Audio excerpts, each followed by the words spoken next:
ओम शांति।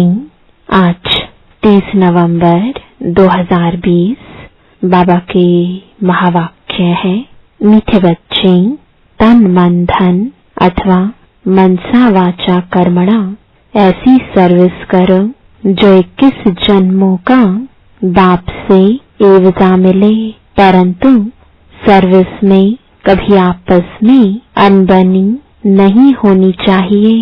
प्रश्न है, ड्रामानुसार बाबा जो सर्विस करा रहे हैं उसमें और तीव्रता लाने की विधि क्या है? उत्तर है, आपस में एक मत हो, कभी कोई खिटखिट ना हो। अगर खिटखिट होगी तो सर्विस क्या करेंगे? इसलिए आपस में मिलकर संगठन बनाए राय करो, एक दो के मददगार बनो। बाबा तो मददगार है ही, परंतु हिम्मते बच्चे मददे बाप, इसके अर्थ को यथार्थ समझकर बड़े कार्य में मददगार बनो। ओम शांति। मीठे मीठे बच्चे यहाँ आते हैं रूहानी बाप के पास रिफ्रेश होने। जब रिफ्रेश होकर वापस जाते हैं तो जरूर जाकर कुछ करके दिखलाना है।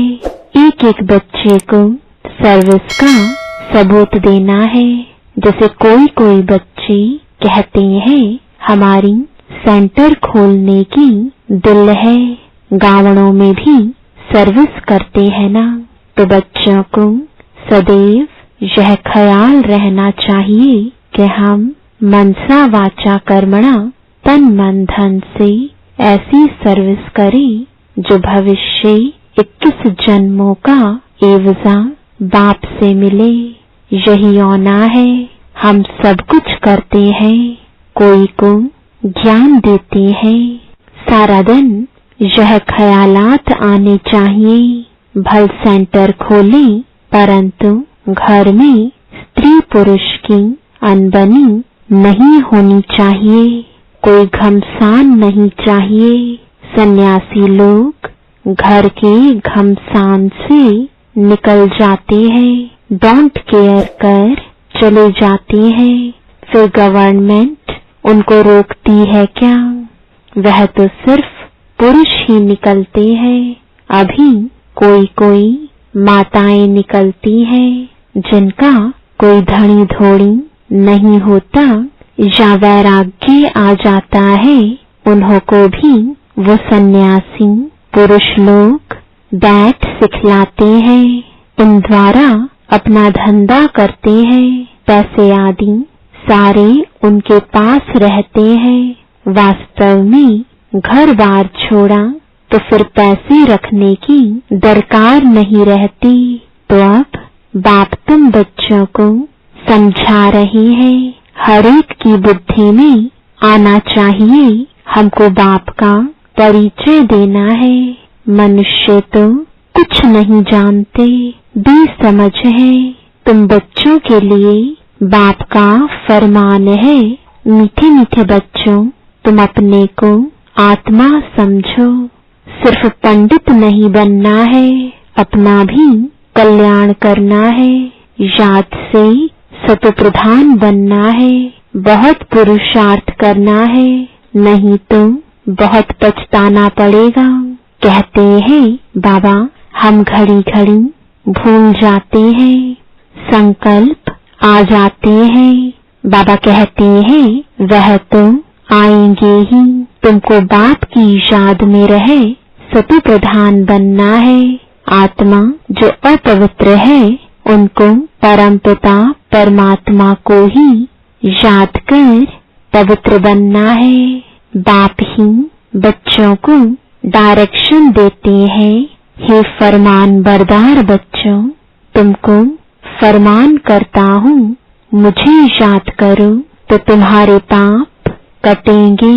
पहली पहली बात ही यह सुनाओ कि निराकार शिव बाबा कहते हैं मुझे याद करो, मैं पतित पावन हूँ, मेरी याद से ही विकर्म विनाश होंगे और कोई उपाय नहीं, न कोई बता सकते हैं। ढेर के ढेर सन्यासी आदि हैं, निमंत्रण देते हैं योग कॉन्फ्रेंस में आकर शामिल हो।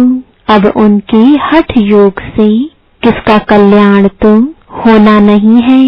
ढेर योग आश्रम है जिनको इस राजयोग का बिल्कुल पता ही नहीं है, बाप को ही नहीं जानते। बेहद का बाप ही आकर सच्चा सच्चा योग सिखलाते हैं। बाप तुम बच्चों को आप समान बनाते हैं। जैसे मैं निराकार हूँ, टेम्परेरी इस तन में आया हूँ। भाग्यशाली रथ तो जरूर मनुष्य का होगा, बैल को तो नहीं कहेंगे। बाकी कोई घोड़े गाड़ी आदि की बात नहीं है, न लड़ाई की कोई बात है। तुम जानते हो हमको माया से ही लड़ाई करनी है। गाया भी जाता है माया ते हारे हार, माया ते जीते जीत। तुम बहुत अच्छी रीति समझा सकते हो, परंतु अब सीख रहे हो। कोई सीखते सीखते भी एकदम धरनी पर गिर जाते हैं, कोई खिटखिट हो पड़ती है। दो बहनों की भी आपस में नहीं बनती, लोन पानी हो जाते हैं। तुम्हारी आपस में कोई भी खिटखिट नहीं होनी चाहिए। खिटखिट होगी तो बाप कहेंगे यह क्या सर्विस करेंगे। बहुत अच्छे अच्छे का भी ऐसा हाल हो जाता है। अभी माला बनाई जाए तो कहेंगे डिफेक्टेड माला है, इनमें अजन यह अवगुण है। ड्रामा प्लान अनुसार बाबा सर्विस भी कराते रहते हैं, डायरेक्शन देते रहते हैं। दिल्ली में चारों ओर सेवा का घेराव डालो। यह सिर्फ एक को थोड़े ही करना है, आपस में मिलकर राय करनी है।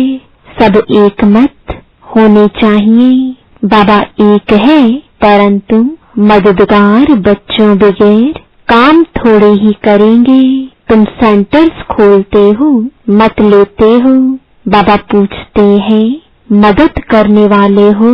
कहते हैं हाँ बाबा, अगर मदद देने वाले नहीं होंगे तो कुछ कर नहीं सकेंगे। घर में भी मित्र संबंधी आदि आते हैं ना, भल गाली दे वह तुमको काटते रहेंगे। तुम्हें उसकी परवाह नहीं करनी है।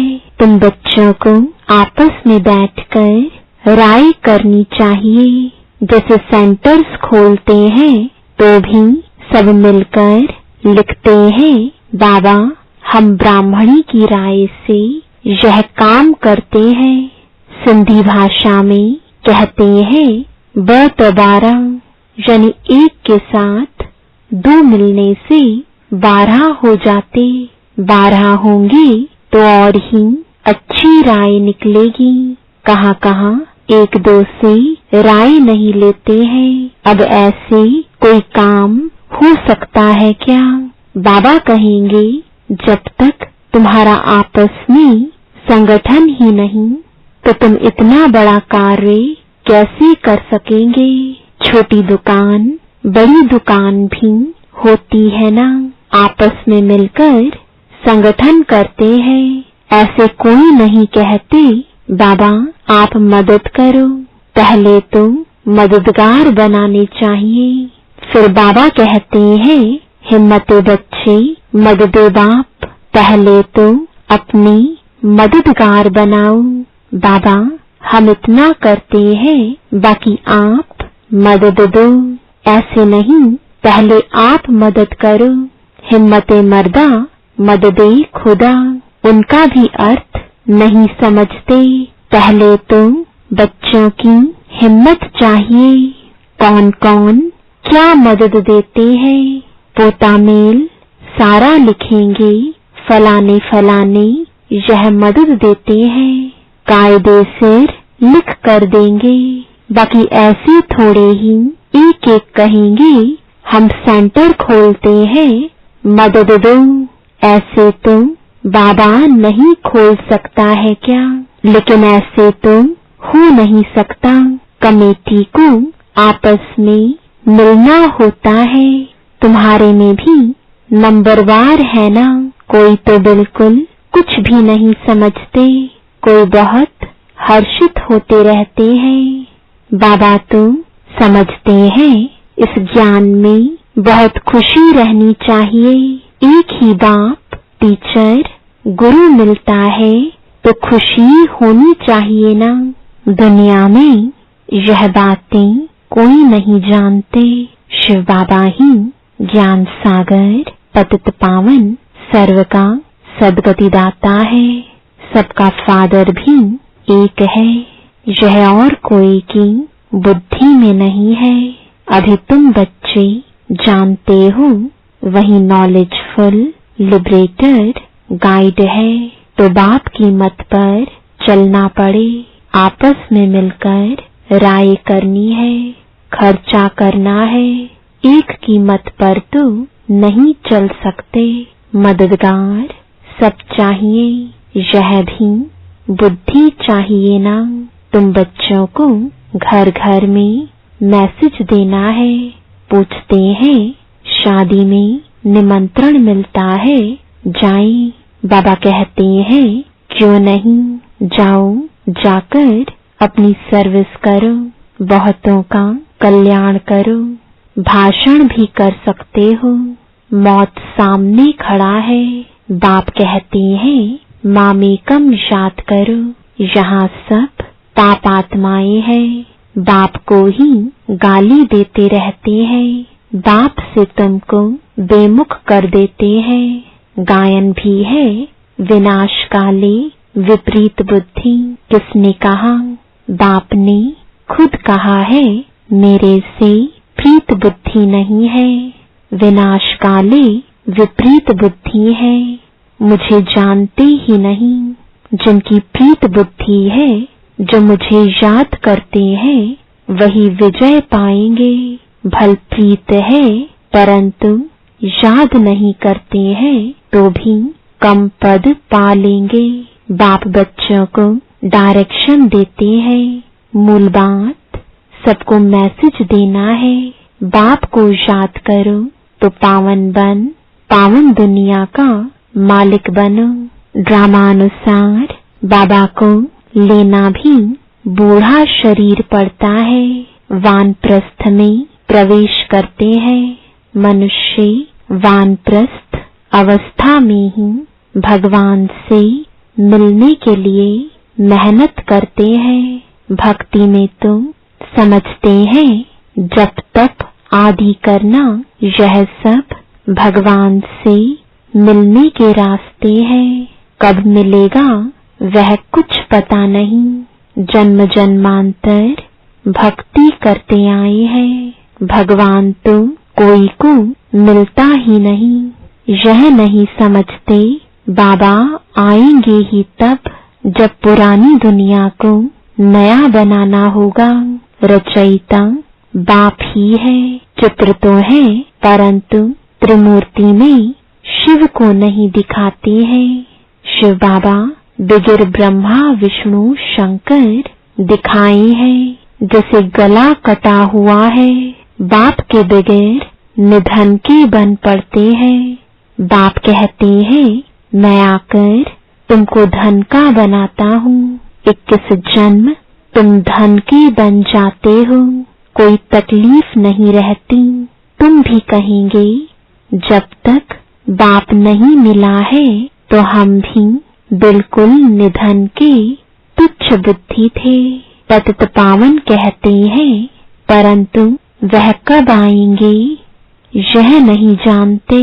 पावन दुनिया है ही नई दुनिया। बाप कितना सिंपल समझाते हैं। तुमको भी समझ में आता है हम बाप के बने हैं, स्वर्ग के मालिक जरूर बनेंगे। शिव बाबा है बेहद का मालिक। बाप ने ही आकर सुख शांति का वर्षा दिया था।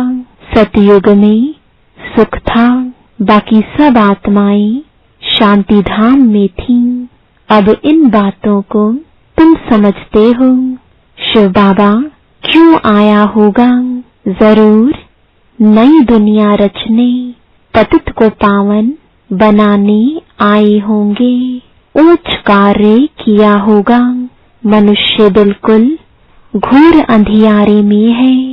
बाप कहते हैं यह भी ड्रामा में नूंद है। तुम बच्चों को बाप बैठ जगाती है। तुमको अब इस सारे ड्रामा का पता है, कैसे नई दुनिया फिर पुरानी होती है।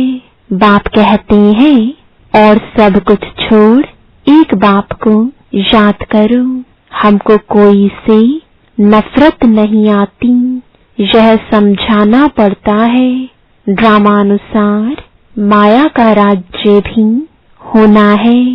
अब फिर बाप कहते हैं, मीठे मीठे बच्चों, अब यह चक्र पूरा होता है।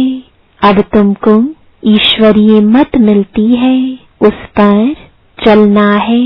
अब 5 विकारों की मत पर नहीं चलना है। आधा कल्प तुम माया की मत पर चल तमो प्रधान बने हो। अब मैं तुमको सतो प्रधान बनाने आया हूँ। सतो प्रधान तमो प्रधान का यह खेल है। ग्लानि की कोई बात नहीं। कहते हैं भगवान ने यह आवागमन का नाटक ही क्यों रचा?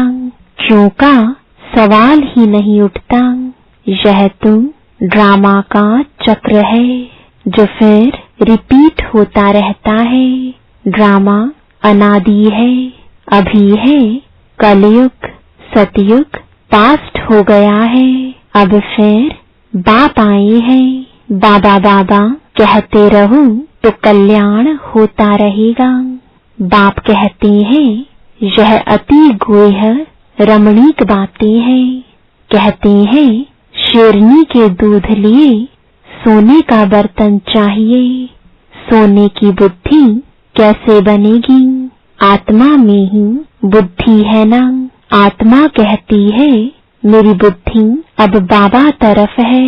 मैं बाबा को बहुत याद करता हूँ। बैठे बैठे बुद्धि और तरफ चली जाती है ना। बुद्धि में धंधाधोरी याद आता रहेगा तो तुम्हारी बात जैसे सुनेंगे नहीं। मेहनत है। जितना जितना मौत नजदीक आता जाएगा तुम याद में बहुत रहेंगे। मरने समय सब कहते हैं भगवान को याद करो। अब बाप खुद कहते हैं मुझे याद करो। तुम सबकी वानप्रस्थ अवस्था है, वापस जाना है। इसलिए अब मुझे याद करो। दूसरी कोई बात नहीं सुनो। जन्म जन्मांतर के पापों का बोझा तुम्हारे सिर पर है। शिव बाबा कहते हैं इस समय सब अजामिल है। मूल बात है याद की यात्रा, जिससे तुम पावन बनेंगे। फिर आपस में प्रेम भी होना चाहिए। एक दो से राय लेनी चाहिए। बाप प्रेम का सागर है ना, तो तुम भी आपस में बहुत प्यारे होने चाहिए। देही अभिमानी बन बाप को याद करना है। बहन भाई का संबंध भी तोड़ना पड़ता है। भाई बहन से भी योग नहीं रखो, एक बाप से ही योग रखो। बाप आत्माओं को कहते हैं मुझे याद करो तो तुम्हारी विकारी दृष्टि खलास हो जाए। कर्मेंद्रियों से कोई विकर्म नहीं करना चाहिए। मनसा में तूफान जरूर आएंगे। यह बड़ी मंजिल है। बाबा कहते हैं देखो कर्मेंद्रियां धोखा देती हैं तो खबरदार हो जाओ। अगर उल्टा काम कर लिया तो खलास। चढ़े तो चाखे बैकुंठ का मालिक, गिरे तो चकनाचूर। मेहनत के सिवाय थोड़ी ही कुछ होता है, बहुत मेहनत है। देह सहित देह के सब संबंधों को छोड़ मुझे याद करो। कोई कोई को तो बंधन नहीं है तो भी फंसे रहते हैं। बाप की श्रीमत पर नहीं चलते हैं। लाख दो है, भल बड़ा कुटुंब है तो भी बाबा कहेंगे जास्ती धंधी आदि में नहीं फंसो, वानप्रस्थी बन जाओ, खर्चा आदि कम कर लो। गरीब लोग कितना साधारण चलते हैं। अभी क्या क्या चीजें निकली हैं, बात मत पूछो। खर्चा ही खर्चा साहूकारों का चलता है। नहीं तो पेट को क्या चाहिए, एक पाव आटा बस। अच्छा, मीठे मीठे सिकिलदे बच्चों प्रति माता पिता बाप दादा का याद प्यार और गुड मॉर्निंग। रूहानी बाप की रूहानी बच्चों को नमस्ते। रूहानी बच्चों की रूहानी बाप दादा को गुड मॉर्निंग और नमस्ते। धारणा के लिए मुख्य सार है, पहला, आपस में बहुत बहुत प्यारे बनना है, लेकिन भाई बहन से योग नहीं रखना है। कर्मेंद्रियों से कोई भी विकर्म नहीं करना है। दूसरा, एक ईश्वरीय मत पर चलकर सतोप्रधान बनना है। माया की मत छोड़ देनी है। आपस में संगठन मजबूत करना है। एक दो के मददगार बनना है। वरदान है, अमृत वेले का महत्व जानकर खुले भंडार से अपनी झोली भरपूर करने वाले तकदीरवान भव। अमृत वेले वरदाता भाग्य विधाता से जो तकदीर की रेखा खिंचवाने चाहो खिंचवा लो, क्योंकि उस समय भोले भगवान के रूप में लव फुल है। इसलिए मालिक बनो और अधिकार लो। खजाने पर कोई भी ताला चाबी नहीं है। उस समय सिर्फ माया के बहानेबाजी को छोड़ एक संकल्प करो कि जो भी हूँ, जैसी भी हूँ, आपकी हूँ। मन बुद्धि बाप के हवाले कर तख्त नशीन बन जाओ तो बाप के सर्व खजाने अपने खजाने अनुभव होंगे। स्लोगन है, सेवा में यदि स्वार्थ मिक्स है तो सफलता भी मिक्स